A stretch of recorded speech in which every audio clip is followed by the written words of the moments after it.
Сәлеметсіздер ме оқушылар? 70-ші сабақ антоним, синоним, аноним туралы не білдім? Сабағымыздың мақсаты тақырыбы бойынша мәтін мазмұнын болжай аламын, тірек сөздерді пайдаланып шағын мәтін жазамын. 23-ші жаттығу тақырыбына қарап өлең не туралы екенін болжа. Оқу мен ойын. Бұлағындай білімнің кітабыма үңілдім.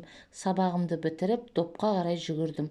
Добым домала, қақпа жақты жобала, айдалаға секеңдеп мәшинеге жолама.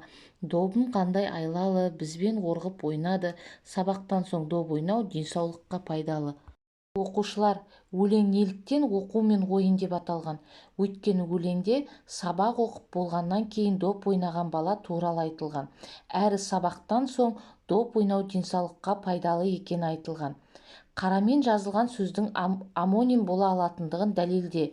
Бұл жерде қарамен берілген сөз қақпа. Қақпа деген зат есім және етістік болады.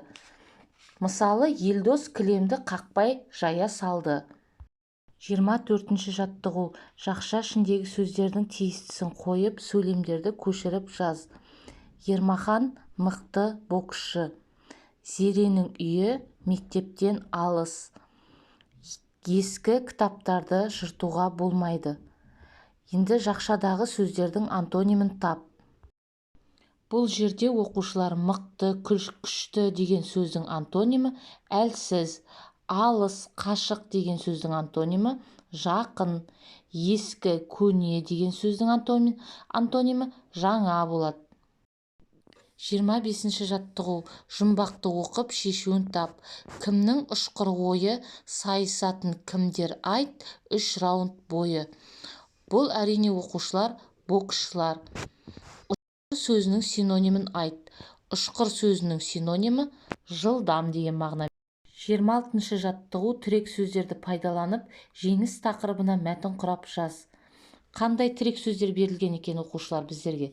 Қазақстан, боксшылар, Серік Сәпиев, Бекзат Саттарханов, жеңу, оқушылар, мен мына жерде шағын ғана мәтін құрадым. Жеңіс деген тақырыпқа біздің мақтаныштарымыз деп тақырып алып құрадым. Енді өздеріңіз ойластырып, дәл осындай мәтін құрап көріңіздер.